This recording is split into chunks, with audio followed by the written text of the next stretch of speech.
Assalamualaikum warahmatullahi wabarakatuh. Ada yang berbeda dari video saya kali ini, bahwa nanti saya ingin menghadirkan seorang teman spesial. Dia adalah seorang wartawan. Beberapa waktu lalu dia sempat terpapar COVID dan harus menjalani isolasi sekitar 14 hari. Dan kawan spesial kita ini nantinya ingin sharing, ingin berbagi pengalaman. Dia dari awal terpapar COVID, isolasi, dan bisa sembuh. Dan inilah dia.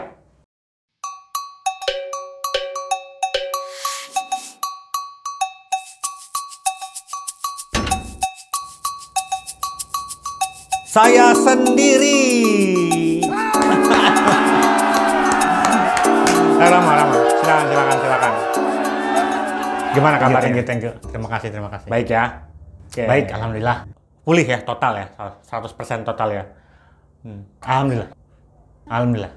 Sampai saat ini udah ngerasa enak. Kita nggak usah salaman kan? Nggak usah salaman. Nggak usah. Protokol kesehatan. Tapi masker kita nggak pakai nih gimana? Ya kita kan nggak mungkin menularkan. Oh iya. Iya. Kamu nggak mau. Kita sama. Ya. Oke. Rama, tapi sebentar dulu Rama. Saya ambil minum dulu ya. Untuk Rama. Nggak usah repot-repot. Saya udah siapin sih. Udah siapin. Oke. Terima kasih. Kabel. Kalau saya minum ya? Iya dong. Kan memang disiapin untuk diminum. Ya.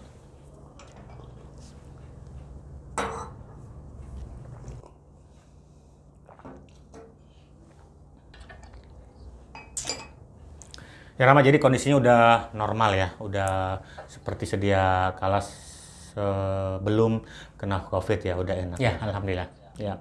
Tolong dong.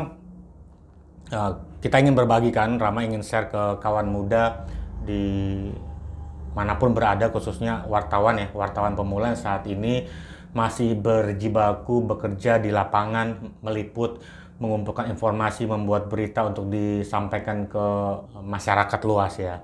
Kita ingin mendengar apa pengalaman Rama, di mana Rama awalnya terpapar COVID, isolasi, dan alhamdulillah akhirnya bisa sembuh. Apa yang Rama ingin sampaikan, terutama kita juga ingin mendengar kronologisnya tuh di awal Rama tahu bahwa terpapar COVID. Ya awalnya waktu itu tanggal 5 Januari ya, ada jadwal emang di kantor itu untuk ikut tes COVID untuk karyawan, kan ada jadwal dan gue termasuk ikut di sana, swab antigen, dan ternyata hasilnya gue dinyatakan gue reaktif. Ya terkejut dong gue terkejut mendengar itu. Tapi sempat panik juga ya, Rama sempat panik juga ya. Panik, gue jujur aja gue panik. Ya kan, ya Rama wartawan, ya kan. Wartawan yang sehari-hari melakukan peliputan dan pasti berkutat pada informasi soal COVID. Tapi ketika Rama terpapar COVID tetap juga panik juga.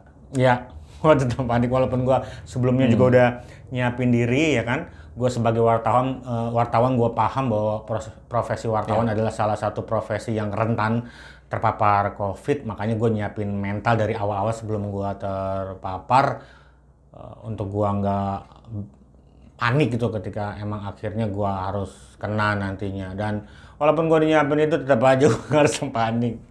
Ya kalau menurut gue sih panik itu manusiawi lah ya. Setiap orang pasti bisa merasakan panik. Cuma yang membedakan bagaimana dia menangani rasa paniknya itu. Bagaimana mengelola rasa paniknya itu. Kalau lu kan tadi mengelolanya akhirnya lu tenang kan. Lu bisa mengelola rasa panik lu itu. Nah, kalau sedikit juga nih. Tadi kalau yang gue tahu kan lu isolasi di rumah lawan COVID di Ciater Tandon tuh ya, di Tangerang Selatan, karena wilayah rumah lu memang di situ. Kegiatan apa aja tuh yang lu lakuin selama hampir 14 hari ya lu isolasi di sono? Ya sebenarnya di sana kegiatannya biasa aja sih ya, kegiatan kayak kita di rumah, tapi bedanya di sana bareng-bareng sama warga ataupun teman-teman yang juga terpapar COVID. Jadi di sono biasa seperti biasa aja, kayak misalnya pagi bangun olahraga, emang kita disiapin atau diarahin untuk olahraga di sana. Terus olahraga, terus berkegiatan biasa gitu loh, ngumpul, ada ruangan khusus yang memang untuk berkomunikasi satu sama lain. Terus juga kita nyuci baju di situ sendiri, mandi ada tempatnya, seperti biasa aja kehidupan isolasi di sana. Yang membedakan adalah kita nggak kemana-mana, kita hanya ada di satu tempat itu, satu wilayah itu kan. Rumah lawan COVID itu kan gedung, kalau nggak salah gedung serbaguna, ada gedung pertanian apa ya, semacam itulah yang dirubah menjadi rumah isolasi. Nah di situ itu aja sih yang membedain, nggak ada yang lain. Di sana dapat treatment khusus gitu, pengobatan apalah ini itu yang kalau treatment khusus yang saya tahu ya nggak ada ya, treatment khusus nggak ada. Yang ada hanya yang ditekankan adalah warga di sana ataupun pasien di sana itu makannya tuh gizinya harus cukup, khususnya proteinnya. Jadi makanan tuh banyak, ikanan, ayam lauknya tuh banyak di sana. Setiap waktu makan ikan-ikanan di sana. Terus karena memang kan katanya kalau COVID itu kan yang diserang proteinnya ya, proteinnya tuh kemakan gitu. Jadi harus tambah protein. Selain itu juga kita memang dikasih vitamin juga, selain vitamin bawa sendiri ya dari rumah, tapi juga di sana dikasih vitamin. Dan selain itu juga ini yang paling utama, kita diarahkan untuk tetap tenang, jadi nggak panik. Kita harus berpikir positif gitu loh, berpikir positif bahwa kita akan sembuh. Itu hal utama yang terus ditanamkan kepada setiap orang yang memang menjalani isolasi di rumah lawan COVID itu. Oh, ya menangani pikiran tuh ya, menjaga pikiran nggak panik, menjaga pikiran untuk tetap tenang sih ya. Ya. Gejala lu apa aja sih? Gua itu sakit kepala, terus demam tinggi tuh di awal-awal, terus ya meriang gitu kan, terus juga penciuman hilang, walaupun nggak total tapi hilang. Gua nggak bisa merasain banyak rasa. Terus yang paling mengganggu gua waktu itu gejala mual. Jadi hampir seminggu itu, kalau nggak salah seminggu lebih lah, gua tuh mual dan sama sekali nggak bisa makan. Jadi makanan seenak apapun yang disiapin di rumah lawan COVID, gua nggak bisa makan. Yang gua bisa makan cuma yang manis-manis dan lunak aja, kayak puding dan buah. Dan buah itu pun nggak semua buah tertentu aja, kayak misalnya pisang. Nah itu makanan gue sampai beberapa hari itu sebelum akhirnya mual gue reda, karena memang gue juga di sana diobatin untuk mualnya. Itu aja sih. Masuknya gejala ringan itu ya? Iya, itu gejala ringan. Masuknya itu gejala ringan. Nah saat isolasi ada nggak sih perasaan takut gitu loh yang menghantui lo gitu loh? Lu rasa takut misalnya ya lu takut mati misalnya, gara-gara COVID ini gue bisa mati nih ya kan? Ada nggak? Ada. Jujur aja gue ada. Waktu itu ada perasaan gue takut gitu loh, bahwa gue bisa aja mati nih karena COVID ini ya kan, dengan kondisi gue, terutama kondisi saat gue mual dan gue nggak bisa makan, obat, vitamin apa gue nggak masuk ya. Itu ada rasa takut gue ya udahlah, mungkin gue terakhir di sini. Ya, gue terakhir di sini ini. Ya akhirnya gitu. Akhirnya gue gue coba menangani ataupun mengelola rasa takut itu. Caranya ya gue berpikir positif bahwa gue bakal sembuh dan gue bakal sehat lagi. Banyak kok orang-orang yang kena COVID tapi bisa sehat, bahkan setuju gue itu, yang gejalanya lebih parah dari gue banyak kok, mereka bisa sehat, dan itu yang bikin gue semangat. Dan yang paling utama yang bikin gue bisa mengelola rasa takut gue itu, yaitu kesadaran gue bahwa kita manusia semuanya itu pasti mati itu tinggal nunggu, bedanya cuman tempatnya di mana, waktunya kapan, kan gitu. Soal mati ya bisa jadi saat gue kemarin sakit COVID, bisa jadi kapan, kita nggak tahu waktunya. Tapi alhamdulillah gue sampai saat ini sembuh.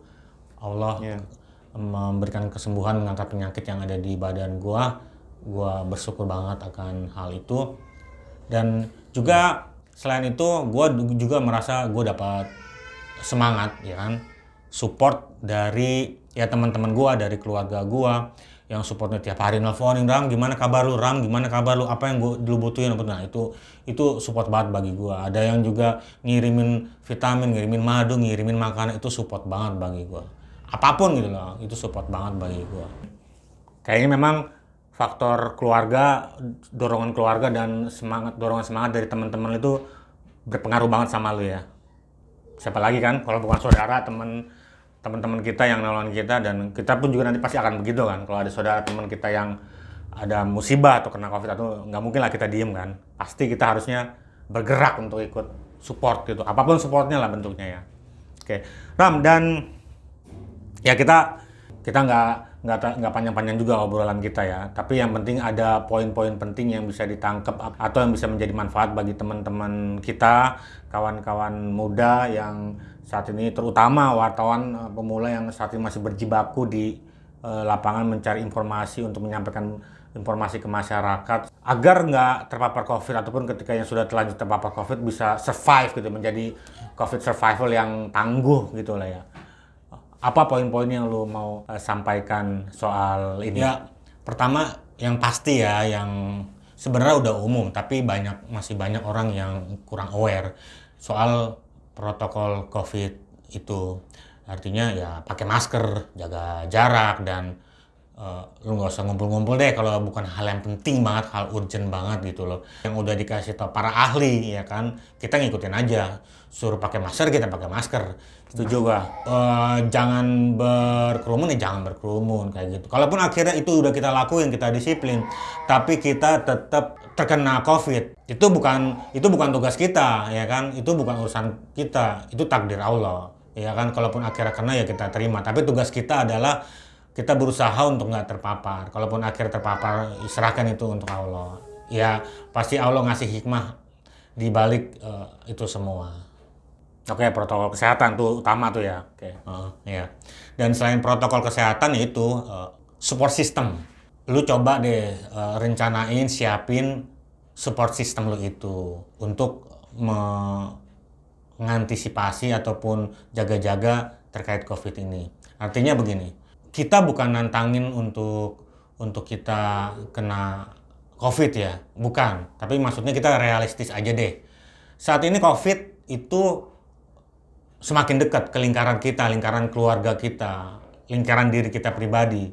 Kalau misalnya waktu dulu tuh, wah di kampung sebelah udah ada yang kena, itu kita panik. Nah sekarang udah mendekat lagi, wah di RT sebelah udah ada yang kena.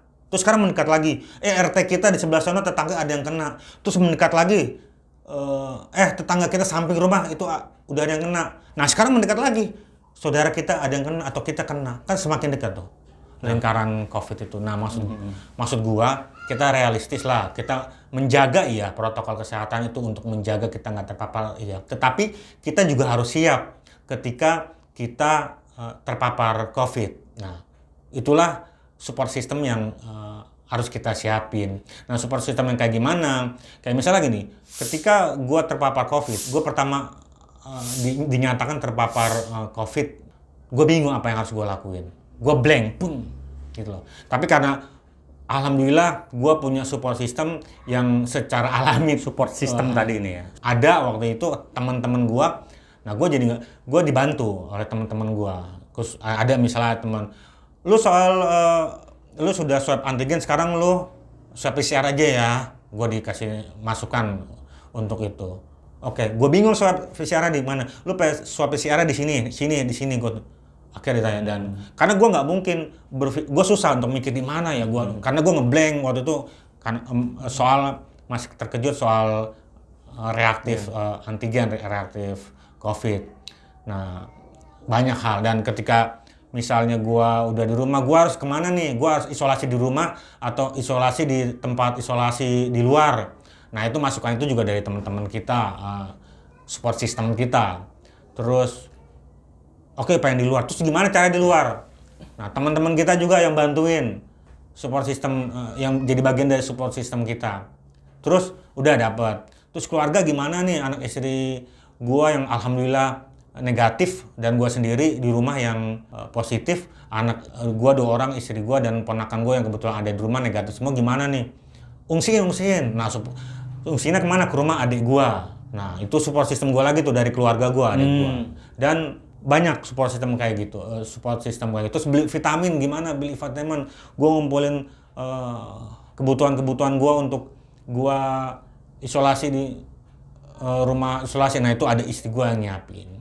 Dan banyak ada teman-teman yang nelfon gua ngasih minta nanya gitu gimana kabar gue, gimana kondisi gue, dan itu yang support system itu yang membantu gue untuk alhamdulillah bisa survive dengan baik kayak gitu aja sih. Oke. Sip. Rama, thank you ya udah datang ke sini, udah mau sharing ke gua dan juga ke kawan muda mengenai pengalaman luar biasa lu yang udah lu jalani kemarin. Mudah-mudahan kawan muda bisa ambil manfaat, sekali lagi bisa ambil manfaat, dan kita berharap semuanya sehat ya, kita sehat dan kita bisa beraktivitas seperti biasa, dan kita berharap juga pandemi COVID ini bisa cepat selesai ya, gitu. Oke, untuk kawan muda yang menyaksikan, kalau misalnya kawan muda punya pengalaman seputar COVID ini, bisa di-share ke kita melalui kolom komentarnya, atau mau kasih masukan, mau kasih kritikan, ataupun saran apapun untuk saya ataupun untuk Rama, silakan tulis di kolom komentar. Dan untuk kawan muda jangan lupa yang belum subscribe, yang belum like, itu sangat membantu saya untuk membangun channel ini. Itu aja. Assalamualaikum warahmatullahi wabarakatuh.